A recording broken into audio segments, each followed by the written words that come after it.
हाँ?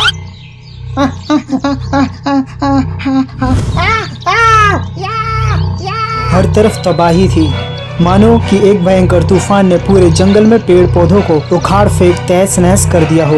लेकिन ये सब तूफान ने नहीं बल्कि एक क्रूर हाथी ने किया था। अपनी ताकत के घमंड में चूर रास्ते में आए सारे पेड़ पौधों को तोड़ता कुचलता जा रहा था। और दूसरी तरफ एक चिड़िया अपने घोंसले में 3 अंडों के साथ खुशी से रहती थी। वो हर वक्त उन अंडों को निहारती रहती थी क्योंकि वो उसके जीवन के पहले अंडे थे। सुनो जी, ये बताओ इन अंडों में से हमारे प्यारे प्यारे बच्चे कब निकलेंगे? कब हमें इनकी चींची करने वाली आवाज सुनाई देगी? मैं इनके साथ खेलना चाहती हूँ, उन्हें उड़ना और कीड़ों का शिकार कराना चाहती हूँ। बताओ ना कि हमारे बच्चे इन अंडों में से कब निकलेंगे? अगर हमें अपने बच्चों के साथ खेलना है, शिकार करना सिखाना है, तो हमें जितना जल्दी हो सके अपने अंडों को इस जंगल से दूर ले जाना होगा, क्योंकि इस जंगल में एक उन्मत्त हाथी आ चुका है। उस हाथी ने पेड़ पौधों को उखाड़ फेंका है, जिन पर हजारों पक्षियों के घोंसले थे, और उनमें से अंडों समेत कई पक्षियों की हत्याएं कर दी हैं। नहीं, ऐसा कैसे हो सकता है? हम अपने अंडों को लेकर कहाँ जाएंगे? कौन हमें पनाह देगा? कौन हमें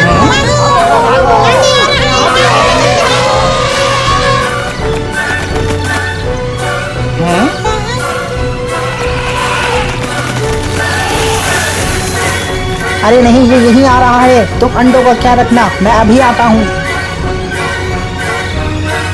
हे गजराज, आगे मत आओ। उस तरफ मेरी पत्नी और मेरे अंडे हैं। अगर आप आगे गए तो आप पेड़ के साथ साथ घोंसले को भी नष्ट कर दोगे। कृपया आप किसी और रास्ते चले जाइए। तुम्हारी इतनी हिम्मत कि तुम मुझे आदेश दो। इतने छोटे होकर भी मुझ विशालकाय को आदेश दे रहे हो। तुम्हें इसकी कीमत चुकानी होगी।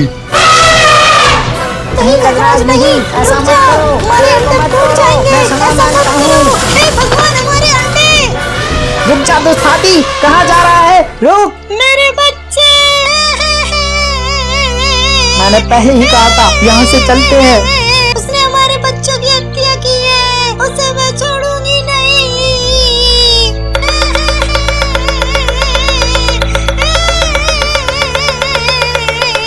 हाँ?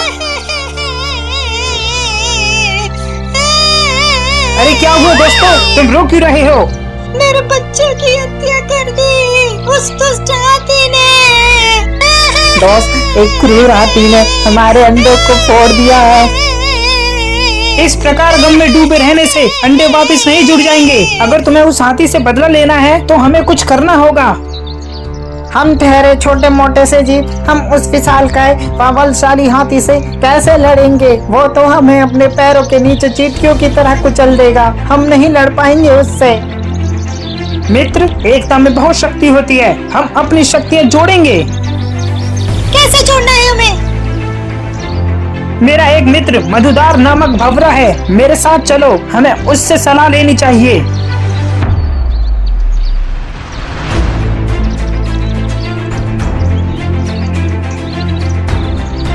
मित्र, ओ मधुदार मित्र। क्या हुआ मित्र, क्या बात है? अचानक से तुम यहाँ कैसे?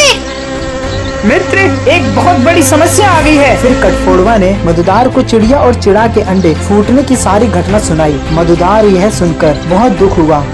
यह सुनकर मुझे बहुत दुख हुआ। मेरा एक मेंढक मित्र है, आओ उससे सहायता मांगते हैं।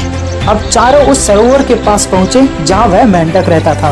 मित्र, ओ मित्र, सर्वराज मित्र बाहर आओ। मित्र सुनो, ओ मित्र, सर्वराज मित्र बाहर आओ।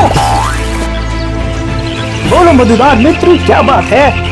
फिर भंवरे ने चिड़िया और चिड़ा पर बीती सारी घटना को बताया। अब आप ही हमें बताएं कि हम क्या करें। मुझे यह सुनकर बहुत अफसोस हुआ। आप लोग धैर्य से जरा यहीं मेरी प्रतीक्षा करें, मैं गहरे पानी में बैठकर सोचता हूँ। मेंढक यह बोलकर पानी में कूद गया। काफी समय हो चुका था और चिड़िया का रो रोकर बुरा हाल था। तभी मेंढक पानी से बाहर आया। उसके चेहरे पर अलग ही चमक थी। दोस्तों, उस हत्यारे दुष्ट हाथी को नष्ट करने की मेरे दिमाग में एक बड़ी अच्छी योजना आई है, लेकिन उसमें हम सभी का योगदान होगा। मेंढक ने जैसे ही अपनी अद्भुत योजना बताई तो सब खुशी से उछल पड़े, क्योंकि योजना सचमुच ही बहुत अद्भुत थी। मेंढक ने दोबारा बारी बारी सबको अपना रोल समझाया। क्या तुम सब समझ गए?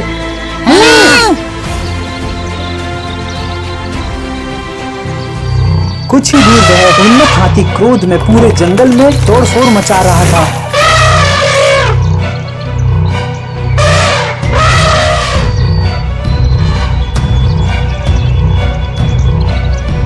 अब यही सही समय है, दोनों तैयार हो जाओ। मैं तो पहले से ही तैयार हूँ मित्र। मैं भी तैयार हूँ, अब देखो मेरा कमाल।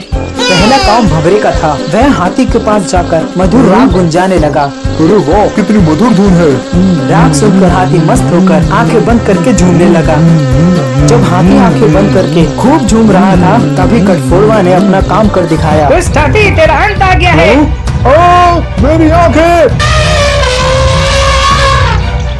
आंखों से नजर न आने के कारण पेड़ों की ठोकरों और टक्करों से शरीर जख्मी होता जा रहा था। जख्म उसे और क्रोधित करने व चिल्लाने पर मजबूर कर रहे थे। चिड़िया, चिड़ा और मेंढक इस दृश्य को बड़े आनंद पूर्वक देख रहे थे।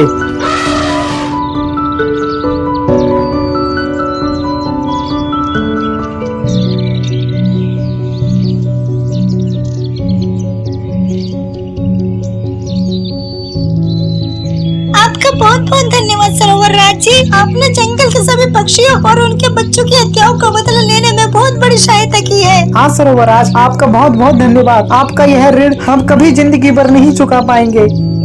अरे धन्यवाद मत कहो, एक मित्र दूसरे मित्र के काम नहीं आएगा तो कौन आएगा। और अभी तो बदला भी पूरा नहीं हुआ है। एक तो आंखों में जलन और ऊपर से चिल्लाते चिल्लाते हाथी का गला सूखा जा रहा था। उसे तेज प्यास लगने लगी। अब उसे एक ही चीज की तलाश थी। पानी, पानी, पानी कहाँ है? मुझे पानी चाहिए, बहुत प्यास लगी है। मेंढक ने अपने बहुत से बंधु बांधवों को इकट्ठा किया और उन्हें अपनी रणनीति समझाई। क्या तुम सब समझ गए? पानी, पानी, मुझे प्यास लगी है। ये तो मेंढकों की टर्राने की आवाज है, और जहाँ मेंढक होते हैं वहाँ पानी भी होता है। लेकिन सभी मेंढक किसी जल स्रोत के निकट नहीं बल्कि एक विशाल गड्ढे के किनारे टर्रा रहे थे। और इसी बात से अनजान वह हाथी उन आवाजों की ओर बढ़ता जा रहा था। फिर हाथी विशाल पत्थर की तरह धड़ाम से गड्ढे में गिर गया, जहाँ उसके प्राण पखेरु उड़ते देर न लगी।